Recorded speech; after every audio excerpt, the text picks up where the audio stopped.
nye ɲininkali min kɛ ko an balimakɛ dɔ ko a ko a ka ɲininkali bɛ min kan min ye fini ka finiw dilo kɔgɔ la u gɛngɛ kɔgɔ la k'o bɛ cogo di. An y'a fɔ tawsiri la bamanan tawsiri la sunkalo la juma tɛmɛnɛ tuma min Maymun ibn Muhrani a ye nafagati dɔ yɔrɔ fɔ a ko nafagati dɔ yɔrɔ filɛ a filɛ ka fɔ dundu fɔ ma fɔ nin na u bɛ ka yiriw kɛ yiri mɔgɔninw dila ko u bɛ sɔnw masiri n'a ye o ma fɔ nin na u bɛ ka kɔgɔw fɛrɛ bɔ o ma fɔ nin na. Wala dɔnnikɛbagaw ko min ye ka finiw kɛ i ka so kɔnɔna ka finiw kɛ ka a lamunumunu ka masiri ni finiw ye ka finiw dila la ka finiw gɛnga la an ko dɔnnikɛbagaw ye kuma fila de fɔ a la. N'i taara Bugari ka sarahu ta Fathul Bari walima bonda yɔrɔ la Fathul Bari dɔnnikɛbagaw bɛ kuma fila de fɔ ye dɔw ko makaruhu dɔw ko haram ko parce que don dɔ la Abdallah ibn Umar ko dɔ y'a wele a ka walima la k'u taara walima don yɔrɔ la a sigira tigi ka so kɔnɔ a y'a sɔrɔ so kɔgɔ bɛɛ fini. Abdallah ibn Umar ko a ma ko alikaba de yɛlɛmana i ka so kɔnɔ wa? Ko ayi musow de y'an dɛsɛ musow de y'ala dɛsɛ a ko ni musow dɛsɛra e la u ta dɛsɛ ne la. Abdallah ibn Umar bɔra so kɔnɔ a ma so ka walima in don. Alikaba de kɛrɛkɛrɛnna n'a ye ka fɛrɛ bɔ ka meleke ni fini ye alikaba de kɛrɛkɛrɛnna n'a ye. Bon dɔnnikɛbagaw ko e ka so kɔnɔ ou bien e ka kɔgɔ ka fɛrɛ bɔ ni fini ye ni darura de nana n'a ye. Kɔgɔ bɛ kalaya de a bɛ yɔrɔ min tile de bɛ kalaya kojugu kɔgɔ bɛ kalaya ni e dalen b'a kɔrɔ ayiwa min ye a ka kalaya bɛna i ma e ye fini dilo a la ou bien i ye fini gɛnga a la pour fini in ka don i ni kalaya in cɛ nin ye darura de baasi t'a la. Ou bien nɛnɛ gɛlɛn de bɛ aw bɛ yɔrɔ min kɔgɔ bɛ sumaya de kojugu e dalen kɔgɔ in sumaya bɛna i ma i ye fini meleke a la ka fini gɛnga a la pour fini in ka don i ni sumaya in cɛ baasi t'o fana la. Dɔnnikɛlaw ko ni darura de don haaju don baasi t'a la i ka so masiri ni fini ye mais ni darura tɛ haaju tɛ donc i ka so i kana masiri ni fini ye parce que kuma fila b'a la dɔnnikɛlaw bolo dɔw ko makaruhu dɔw ko haram parce que hadisa dɔw nana la fana a bɛ musilimu kɔnɔ don dɔ la an b'a esete ko ciden taara taama yɔrɔ la sana kana ko ale y'a ka so kɔnɔna a ye fini kɛ ka meleke ka pare ko ciden jɔra da la a ye fini melekele ye kɔgɔ la dɔrɔn ciden y'a yɛlɛmana ma don ciden ko inni lamu abasu bi kiswatil hiyatani wala li ahjar ciden ko ne ma ci kon kana kɔgɔ fere bɔ ne ma ci kon kana faraw fere bɔ fala ko nunun koso i ka so kɔnɔna ka pare ni finiw ni fɛn ye k'u gɛnga la k'u meleka a la makaruhu dɔ dɔnnikɛlaw dɔ bolo haramu dɔ i k'a to yen o de ka ɲi. Sɛbaw delila ka taa walima don yɔrɔ dɔ la a bɛ Bugari kɔnɔ Fathul Bari dɔ y'a sɔrɔ dɔ ka so kɔnɔna a y'a bɛɛ kɛ fini ye ka fini gɛnga a bɛɛ la. Sɛba dɔ sigilen a ko tɔw ma a ko mɔgɔ kelen kelen fini yɔrɔ min ka sɔrɔ aw ma a y'a bɛɛ purti a k'a bɛɛ fara k'a bɔ yen. Alikaba de bɛ fɛrɛ bɔ mais kɔgɔ tɛ fɛrɛ bɔ tɛ. Donc o la nin kumaw de b'a la dɔnnikɛlaw bolo ni mɔgɔ min ye Fathul Bari ta ou bien ewa subula salami bulugu ka sarahu n'i y'a ta u bɛ nin kuma ninnu fɔ ye.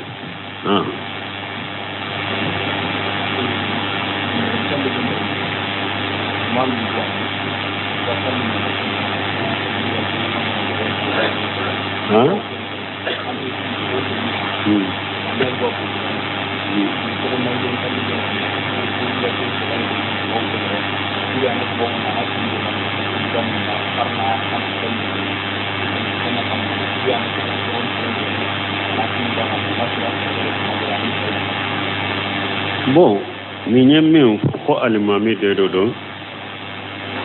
ko kunutu duwawu la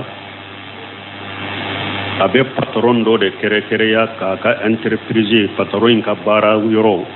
ka patron in kɛrɛkɛrɛya k'a ka sisote n'a ka baara yɔrɔ ta tɔgɔ ma ka to ka duwawu k'a ye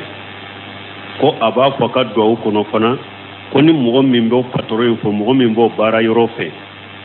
kanu a bɛ duwawu k'a ye mɔgɔ min tɛ nin baara yɔrɔ in kanu i t'a fɛ a b'i danga kunutu in na k'o bɛ cogo di duwawu kunutu min bɛ kɛ jama ɲana jama kɔrɔ i b'a kɛ jama bɛɛ de ye i bɛ duwawu kɛ silama bɛɛ de ye ka duwawu ninnu kɛ ni demirile jamu ye o de y'a to dɔɔnikɛbaw ko ni mɔgɔ bɛ duwawu kɛ mɔgɔ ye hali n'i ye duwawu in kɛrɛkɛrɛ ka ɲɛsin yɛrɛ ma Allahumma ahadini fi man hadaita wa fini fi man afaita kuyu janfa n'i bɛ duwawu kɛ mɔgɔ ye e b'a kɛ ka duwawu ninnu kɛrɛkɛrɛya ka t'i yɛrɛ ma ko y'i ka jama in janfa bon a b'o cogo kelen na ka mɔgɔ kelen kɛrɛkɛrɛya jama kɔrɔ e b'a kɛ ka duwawu kɛ o de ye ni mɔgɔ min t'o fɛ k'o danga nin ye jama janfali de i bɛ duwawu kɛ silama jama bɛɛ de silama bɛɛ de i bɛ duwawu ka bɛɛ de mais ka mɔgɔ dɔ kɛrɛkɛrɛ ko i bɛ duwawu kɛ o ka siso tɛ ou bien k'a fɔ ni mɔgɔ min b'o tigi fɛ i bɛ duwawu k'o ye ni mɔgɔ min t'o tigi fɛ i b'a danga duwawu le kunutu a kɛra mun ye o la patron min bɛ wari di e ma sisan kunutu bɛ kɛ patron de sisan kunutu tɛ kɛ silamaw ye jama min b'a kɛ ka sali nɔfɛ e t'a kɛ ka kunutu kɛ olu ye e t'a kɛ ka kunutu kɛ silamaw ye e b'a kɛ ka kunutu kɛ patron de sisan an bɛ ala deli ala ka lafiya ala ka dusukun kɔlɔsi d'a ma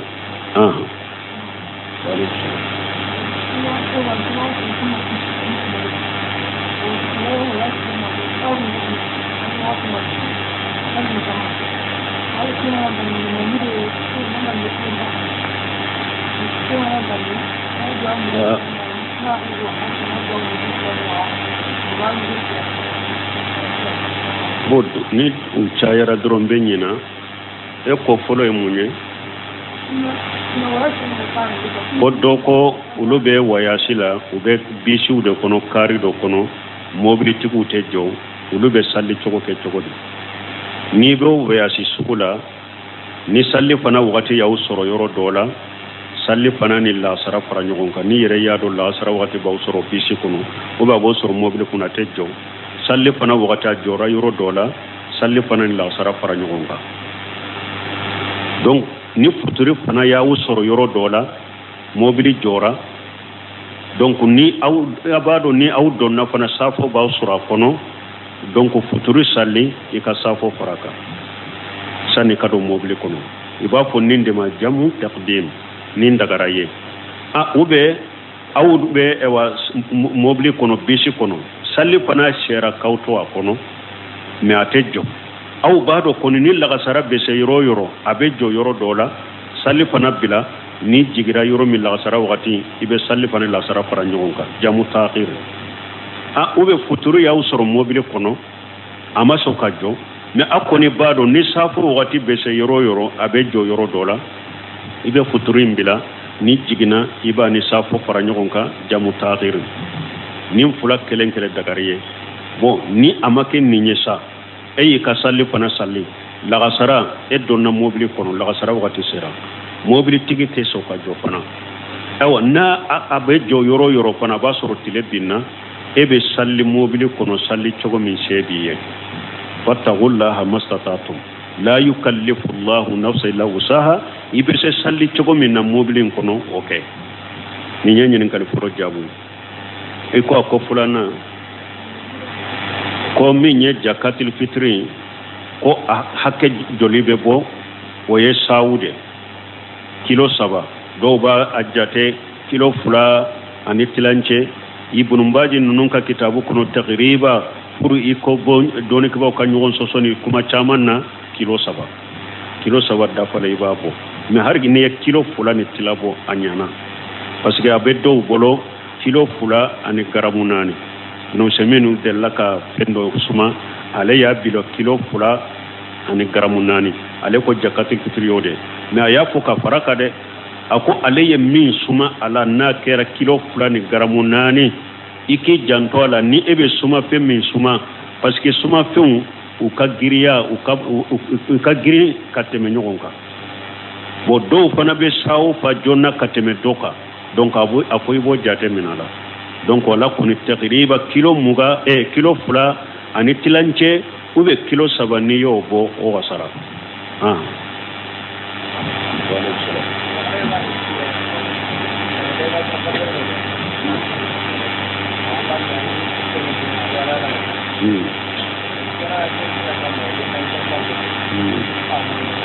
te bo sanan ka sen nin kan yin kalima ni nya ka kuma sabana min faraka ko ale ka banima do fatura alizeri bo aba am nyini salama fe an ka do kai am be do ke salama su be mo salama su ala kula hinna ala ka yafuma ala ku dayoro suma bon sanin ka sa nyini kalina fulanna tunya hadisa do nyini kaya ko hadisa do nana ko yomale qiyama do ko ala ko ale be dugu kulo ke buru kelenye kubujan wahid ko abake buru kelenye ko hadisa in saharawa ko hadisa in be ko ni men sigi yorona sahalina sahabani tesiga kumaka hadisa in sahalinde do be sehi muslimu kono hadisa sahalinde do abe sehi muslimu kono ala ko nin dugu kulo yomale qiyama do abake buru kelende arjanna kono kadila ka ke buru kala arjanna kono hadisa imbe sehi muslimu kono donc ambena kanyinen kalila yinin kalime nyinin kabbi ko muso doko am fule tallabanna laylatul qadri sunyinena ambe alla jalala ka donka garjagela ko yala muso mimbe kalo bola do e ba soro chogodi muso mimbe kalo bola angania nyuman be ni dusuko nyuman min ni ngania nyuman mimbe la nim fule alla kala tigede kalo bo ala kala tige de ni ala ya latige adama ka de muso ka ci de nya fo chogomi ibe ala kala tige de bolo e yere note na bi bisukun kuno nin kalo bote ntumbe nin salli de ke ntumbe tam misirula ntumbe nin nafila de ke ala bo nafila baraje duma ni kan ngane ay ni kalo bode do ni nu che ala bo u baraji duma ni kan ngane ay kele afulana do ni ke bawo ko ni muso mimbe kalo bola ibe sika bokata misiri la mekana do misiri la ibe do misiri ibe sigi misiri kenemana ibe sigiye ube ibe joye qur'ana aya kala munum be kala ibu lamme wajulu munum be ke misiri kono ibu lamme bashi tie ika ikoke me ite do misiri de kono me ikalo ibe kalo bola ibe sekata misiri dala kenema minte misiri kono na rai donc ibe seka sigiye kala munum be qur'ana munum be nube wulu lamme kala mbagaw bolo basi tola ibumbaji muso de ya nyinin kan ni nya nyugona la ayen ninde fo ay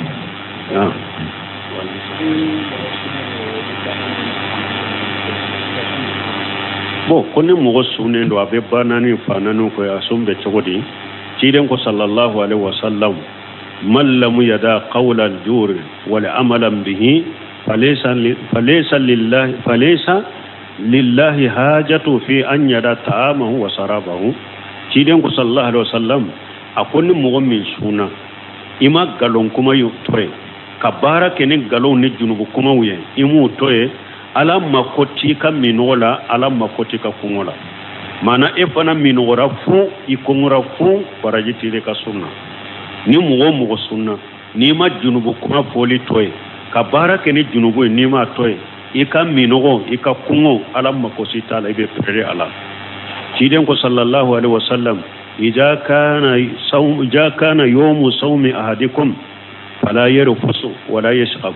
wayni imuri qatalahu aw satamahu falyaqulu inni sa'imu ciden ko kisini ne mabaka akunna dola kele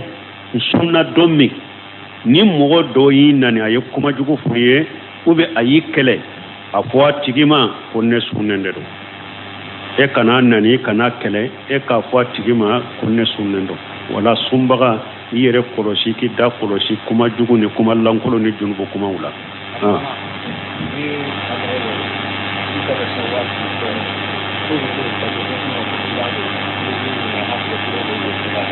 bon ko ewa no temena ka boye ni minye salli kalo na jora tile woro min besu ko do ko bidiyate ciden de ko man sama ramadana summa atibahu bi sitti min as-sawal kana ka siyami dahr minye hadisa sahih muslim kono ciden ko ni mo minye sungalo su o ko fiye tile woro su etwala salli kalo ina ko abe ko mi yesa mu mesu o ye hadisa salen de wote bidiya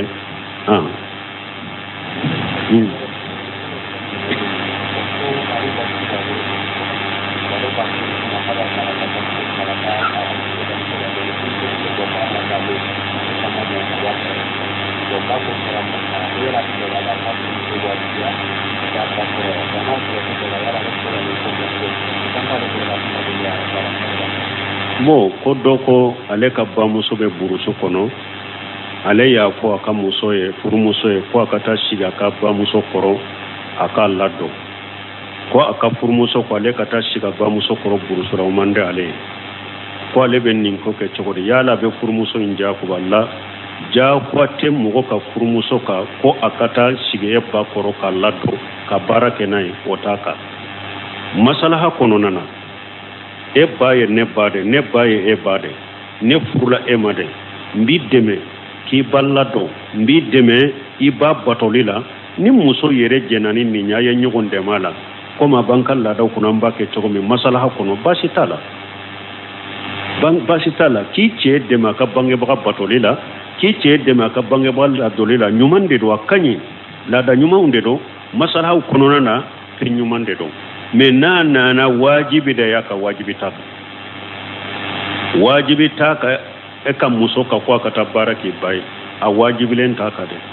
kana wajibi ka ni muso min jena na fule na ma jena ye sariya ma bilaka a wajibi len taka o ko abe alebe munke na ka muso maso kata e yere kata sigi ba koroke ni ba mako jora e masisa mako sera e ma korola mogo were ta a koro min ba lado wajibira e dende ka ta sigi i ba koro ka lado na korola mogo te a wajibira e de ka ta shiga koro i ka lado ni tara i muso tara i nofe a ba lado ga ta lado e yere ka ta sigi ba koro ni te la mogo nyini ni be hari muso were de nyini ube be barake de muso ma do de ta kalo i ba sara akake ba koro ka lado i bo ke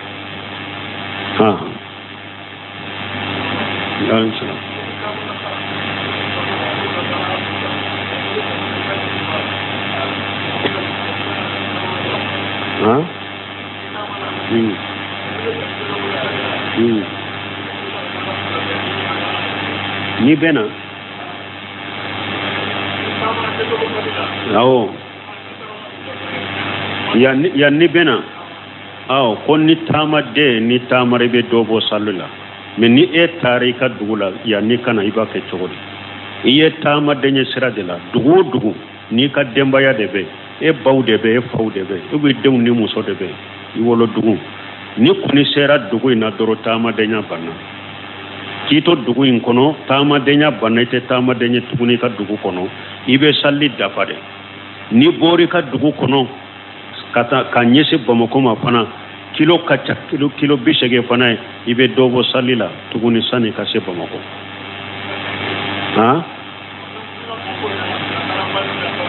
har ni ka mo foite an fule Bamako chogomi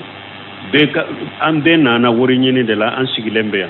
Bamako kera an ka duguye dugumi iqamatul mutlaqa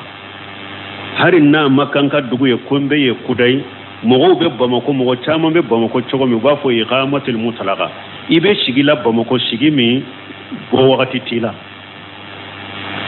ni ibo sigi sugu ke dugula ibe salli dafade ba ko ninde mai iqamatul mutlaqa ibo ke dugula ni e yele mana yoro mi wala e ka dugu yode ni ye dugu koro min bila ka hijra ke ka bo ni tara ye ibe dobo salli la re fokati bo men ni ma hijra ke ka bo dugu na ka dugu into ye to sura be jati ka dugu ye ni tara yi sera ye doro fokati bo ibe salli dafare wa alaykum salam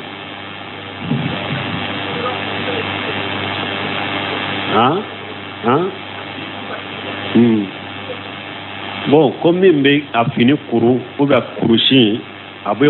bolo fini bolo kuru kasalli ou be kurusi aba kuru kasalli be chogodi uba ko ninde ma tasmiru hadisa min nana la makarude do Abdul Musin Abadi anyinin karan ni masala ina akoka ewa bolo ewa droki bolo kuru kasalli ube ika ewa tafe ube ka kurusi ka kuru kasalli makarude do wa alaykum salam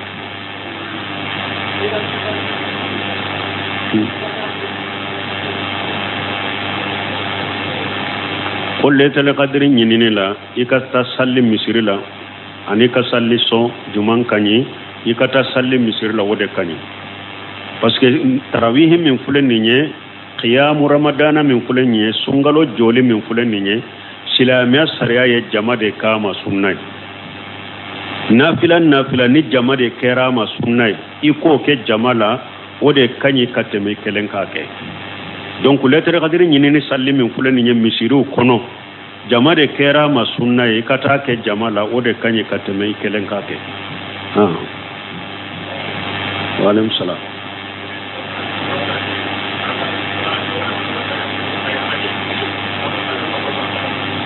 bon ko ewa salli fana lagasara mana salli min ye tahiya fula ye yala salati ibrahimiya ibo kala tahiya folo la wa ayi o te kala tahiya folo la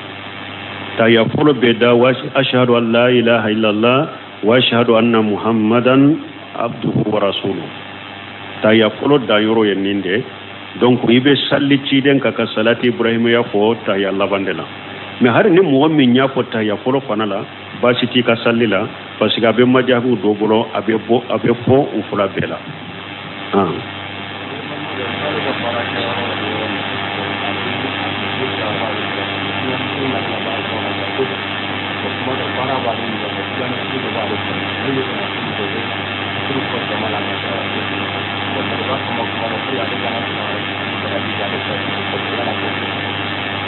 bon ko doko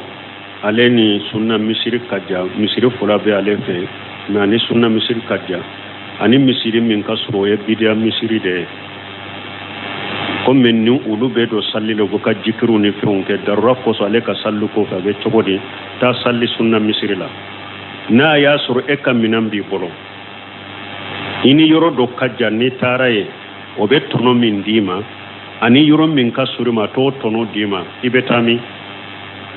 yoro janyi bode takata hari ni ibe passe tige kata yere iba soro yoro surubi koro ibe ta ibe kam minan sai bolo me tono chamantala me yoro jam fule mbe passe tige kata re membe tono min soronta soro yoro surina ibe passe tiga kama munna be tinke kena kadina sunna be yoro mi sunna mo be yoro mi ta salli ikana salli bidia mo ko fe jinya bara dina de bila ika jinya bara ni ko watu tuma do bara de be chaya bolo jinya bara kana chaya mo bolo mi nye ika silamiya jonsen fulana ye na be ke sababu ko ke chogo nyuma kari ibolo fere kere ibe se kati ka parda salli chogo nyuma na chogo mi kana be ika bara ma ibode ke bara chaya li kana to ko parda mi nye parda ye silamiya jonsen fulana ye ko be ya garu ya ebolo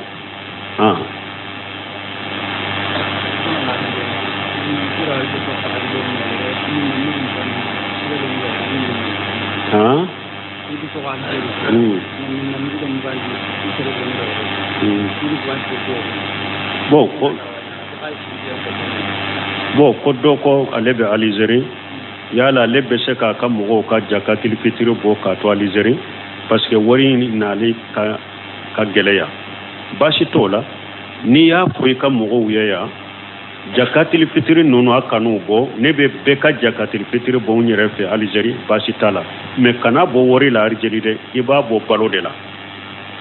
parce que Algérien nunu fule ani misire nunu fule abe ulu do bolo ko jakatil fitiri wori la ma benya wote kuma sahalenye jakatil fitiri wori la ma tenya ni ba bon na fakati de la Algérie iba fo yankawye akana bo neba abeta bo Algérie bashi tola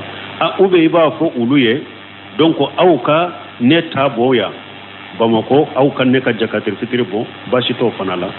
mais aka bon na fakati koni de la kana wori bo anola walem sa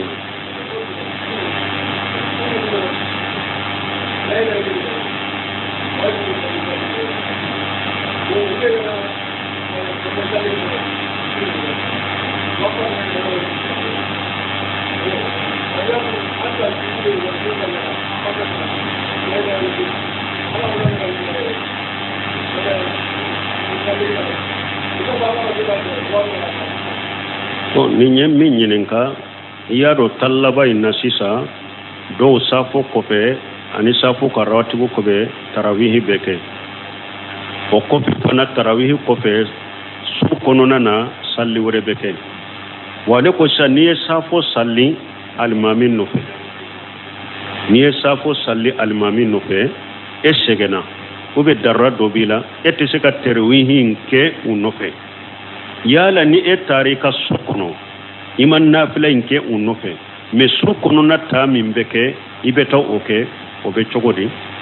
a ɲuman ni darura gɛlɛn tɛ e yɛrɛ ko darura ou bien ni sɛgɛnna ni sɛgɛ gɛlɛn ni darura gɛlɛn tɛ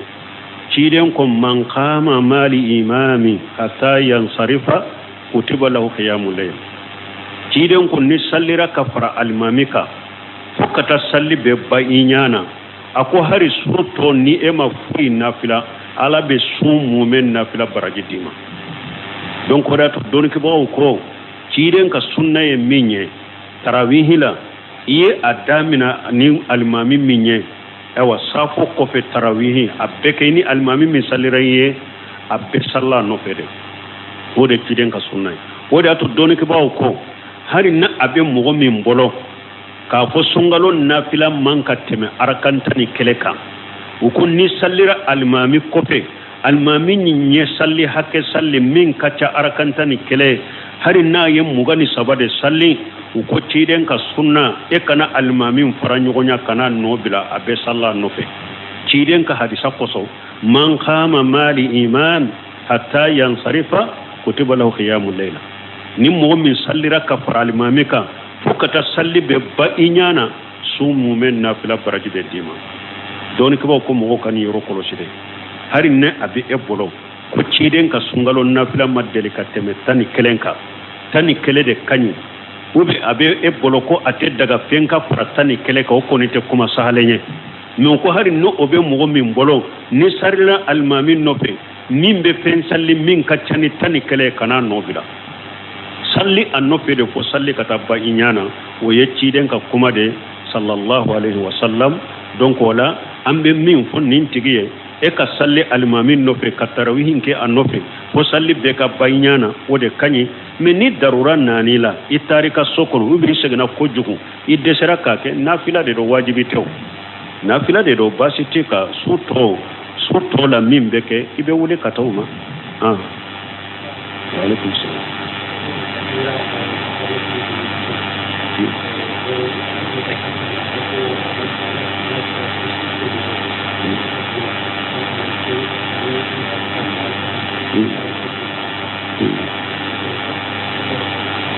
Bon ko dɔ ko waqarna fi buyutikunna musow ka sabati u ka so kɔnɔ ko dɔw ko a ma jigin ciden ka furumusow kan ko a jigi ale hasana ani husein ani fatumata de kan nin tigi a rafida de a ye galon fɔ tawsiri filɛ n'i ye tawsiri fɔ tawsiri tɛ ne ka fɛn fɔ n yɛrɛ ma tɛ i bɛ tawsiri bɛ sɛgɛ ka taa ala fahamu salafu salih mɔgɔ ɲuman minnu tɛmɛna ɲɛ sebaw taabinaw taabinaw ninnu ye ayaw tawsiri kɛ min ye tawsiri bɛ taa o de kan donc n'i ye tawsiri bunkasiri ta i ye tawsiri bagawi ta i ye tawsiri kutubi ta mɔgɔ bɛ kutubi fɛn o fɛn ye ahli sunna wal jamaa ka tawsiriw ye n'i y'a ta wa qarana fi buyutikunna a jiginna ciden ka furumusow ka kibariya la ani silama muso ni mumini muso bɛɛ ala kan bɛ muso bɛɛ de ma a ko musow de ka sabati tafsirikɛlaw ma bila ciden ka furumuso dɔrɔn kan muso bɛɛ aya ɲɛ gɔrɔbali de a bɛ muso bɛɛ de ta ala de ko musow de ka sabati u ka so kɔnɔ o ma kɛrɛkɛrɛya ko ali hasana ani huseini ani fatu ma kɛrɛkɛrɛya n'o ye ninnu ye rafidaw siyaw de ka tawsiri ye ninnu ye n y'o de fɔ minnu b'a fɔ a rafidaw de b'a fɔ ko olu bɛ ahlil baitiw ko olu bɛ olu de dɛmɛ olu bɛ olu de kanu olu bɛ olu de nɔfɛ a rafidaw de ye o ye donc u ka tawsiri b'u dama de u ni sunnamɔgɔw ka tawsiriw tɛ kelen ye donc tawsiri sahalen tɛ o ye waaleykum salaam.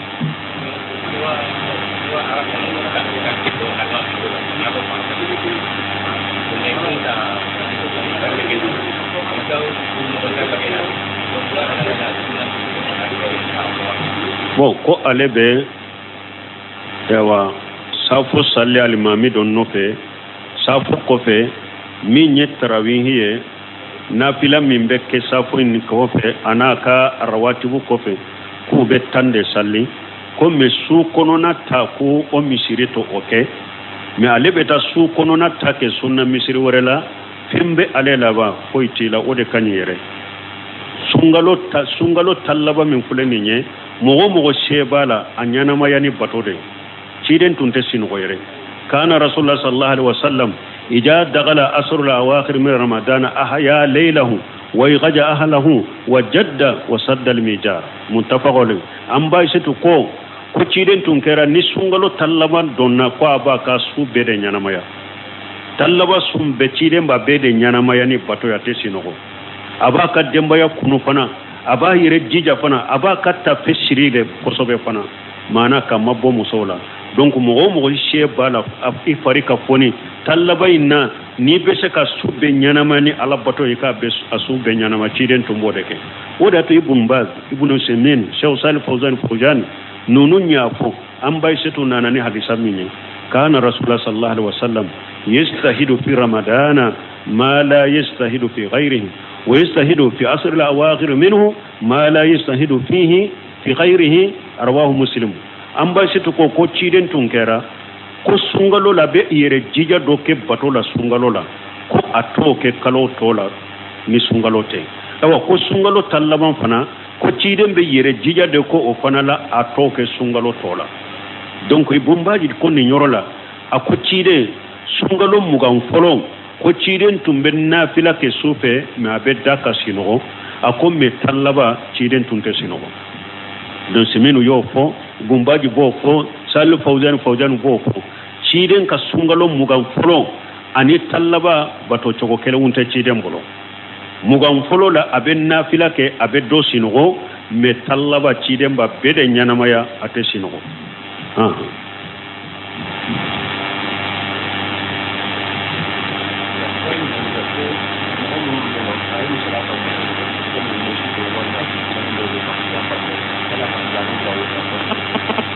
bon ko mogo munu ko ale ya kanyin kalina ti chogo mi muso munu be meshi udo ube ala soso do bange ka bila keneka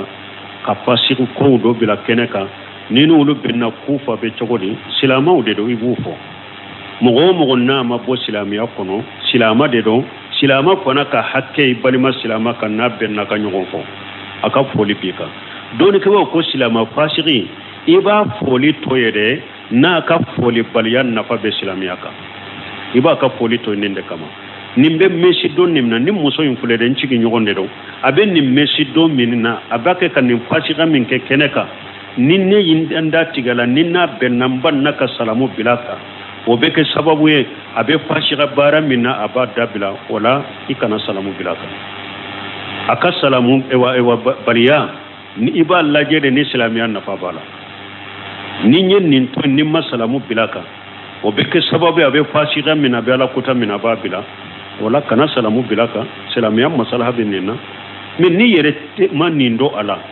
ni masalamu yere bila ninka abe fasika minna dobre be faraka ni masalamu bila ninka ni dom min nin kombe konna jiya ka ya bafo he bonkoro ebe mo ko yerewa donc ni sira no na nyone be salamu bila ka parce que hada madem fule mo do be pour ku soro ku sama ku bo fasiriala e ka ke mo ni hikima bila ni kodom bila ni dawa ke chogonyuma bi bolo bonni ekera doro ko e tasiniye mo mina doron ki nyere tige ko bola nka nyugo ola nko ke jahannaba denye nkorote ki yere kar janna denye ebe jon soro kado islamiya ko ete mo si soro ebe mo labboli islamiya yere de mo be bolinya yere de donc hada madon ka hikima ani e wajulu togo nyuma ani e wakannoya anko yera mo la wodi ato ciden ko basira wala tunafira akoye mo ni sonja kana dina made akana mo ge nko dondo la cide anamba isetu sigide yahudiya do nana ako salamu alaikum cide ko wa alaikum salamu alaikum akure munye yahudiya ka foli do kata cide mo ko saya ba ko cide ka ba ufanaka amba setu ko alayka samu wal la'natu ako sai wa samu bika ni danga ya ighwatala al-qirdata wal qinjir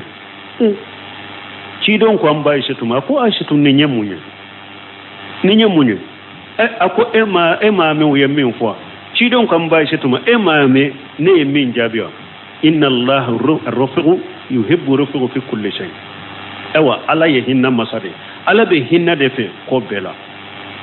ala be hinna de fe ko bela hinna te bokko sila fo ko be ce juguya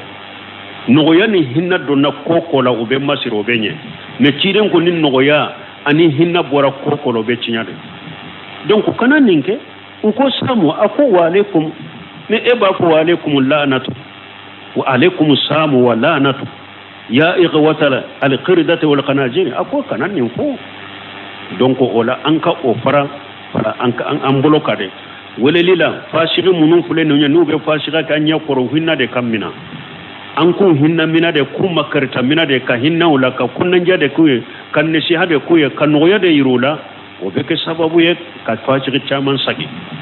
men ni e kon ni nya fashira bila keneka e ma kunnan jayre e ma ne shi hayre e ma bila sira yere e na benna ye a foli yere to yere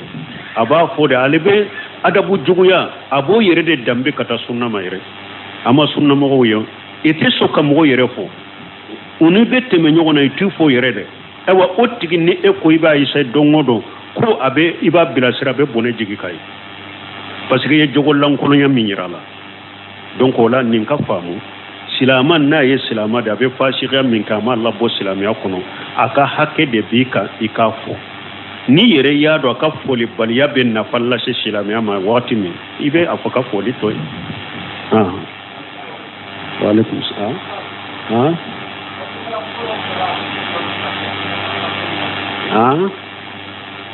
a fo e doro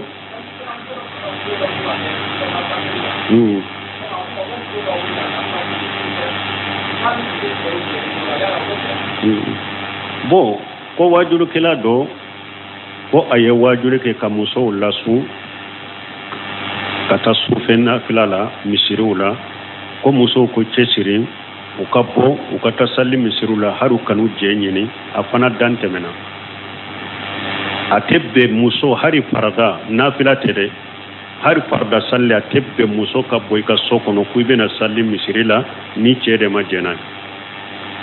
odi ato muso kana salli misirila asarati re ce ka jenai kana nafila ke misirila asarati re ce ka jenai muso ka itikafu ke misirila asarati re ce ka jenai ciden da ko la tamnu ima Allah masajid Allah wal yaghrijuna tafilati wa buyutuhunna ghayru lahunna ciden ko kana alaka jom muso nu ye joy nyina o fe furu cew ku bena misirila akanu bali me nu be bo u farkuro be ka sutura u kana kasa jalan ku yerela me ciden ko na tabe ko sallu ka sokono ode kanye kateme misirika muso ka salla ka sokono ode kanye kateme misirika afarana nafila pe mi tarawihi jama min bena misirila qur'ana kala munun be bila sirali kuma munun be ke na ya nyini chefe bena misirila aba farkuro sutura kana fana kana bari me ka fo u ka bo haru kanu che je nyini ni wajuli kala macinya ko alaye muso lasu ku bila ciden sosoli dema ku bila cew sosoli ma ku bila junubu dela ciden ko daga muso ka bo ice ka so kono ni ma jende nyini waktu subhanakallahumma rabbana bihamdika asyhadu an la ilaha illa anta wa astaghfiruka wa atubu ilaika